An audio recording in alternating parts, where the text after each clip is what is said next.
President Abdel Fattah al-Sisi arrived back home after taking part in the UN Conference of Parties to COP28.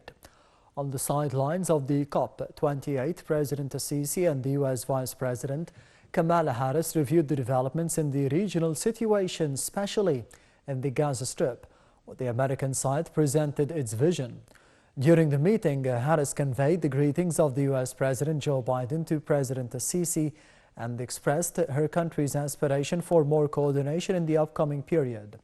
The U.S. Vice President laid out broad American objectives for when the Israel-Hamas conflict ends and stressed that the Palestinian people in Gaza and the West Bank should ultimately be reunified under one governing entity. Harris said that under no circumstances will the United States permit the forced relocation of Palestinians from Gaza or the West Bank, the besiegement of Gaza, or the redrawing of the borders of Gaza.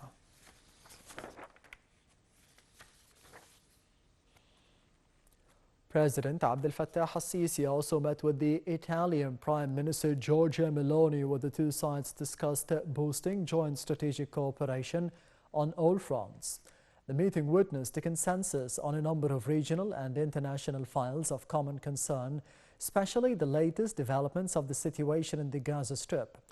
For her part, Meloni voiced her country's appreciation for the Egyptian vital role in pushing forward the peace process in the region, which was embodied in its hosting of the Cairo Conference for Peace. Also on Saturday, the President and Norway's Prime Minister Jonas Gahr Støre reviewed the latest regional developments, topped by the ongoing situation in Gaza. During the meeting, President al-Sisi and Norway's Støre reaffirmed the joint commitment to deepening the long-standing partnership between both countries, which serves as a linchpin for security and stability in the Middle East. Briefing the President on his country's views regarding the situation in the embattled Palestinian Strip, Støre expressed his country's appreciation of the Egyptian relentless efforts to thrash out the ceasefire agreement and the prisoner swap deal.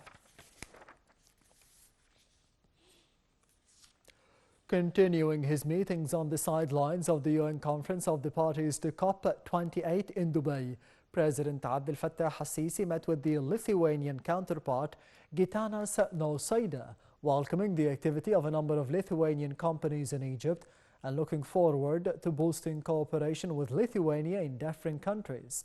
The meeting also discussed the developments in the Gaza Strip, in addition to the Russian-Ukrainian crisis and its repercussions on the global economy.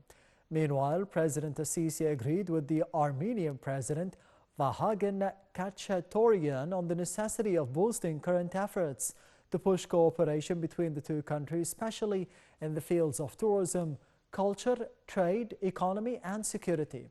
The head of state also met with the Tanzanian President Samia Hassan on the sidelines of the COP28.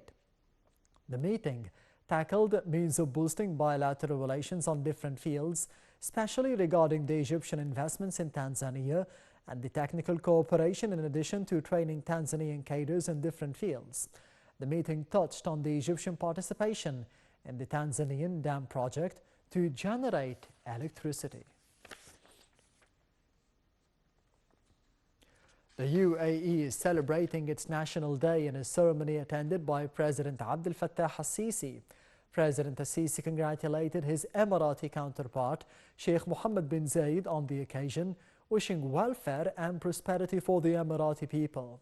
Al-Sisi stressed on various occasions the distinguished nature of the relations binding the two countries.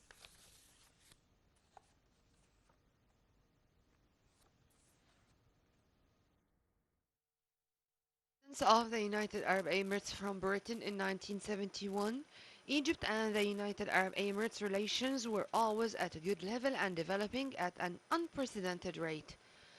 On the 2nd of December, the UAE celebrates its National Day, which marked the country's Union Day between the 7 Emirates of Abu Dhabi, Dubai, Sharjah, Ajman, Fujairah, and Al-Quwain in 1971.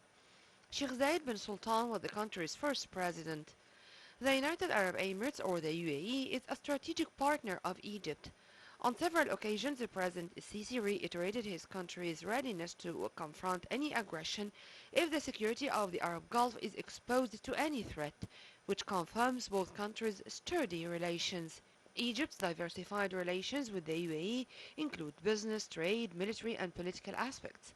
The Central Bank of Egypt CBE statistics illustrate that Egypt's trade exchange with the UAE increased by 6.5% during fiscal year 2017-2018 up to 5.822 billion US dollars from 5.815 in fiscal year 2016-2017. The bond of friendship between the leaders of both countries has reflected on the growing political, economic, and cultural ties between them, and as a result of the UAE ranks first among Arab and foreign countries investing in Egypt. UAE and Egypt maintain close economic ties and maintain trade between the two countries, with imports and exports between the two sides. President Sisi said bilateral ties are based on deep and accurate realistic understanding of the regional and international circumstances and on integration. He also praised the economic cooperation between the two countries in all domains, saying they are always at the highest levels.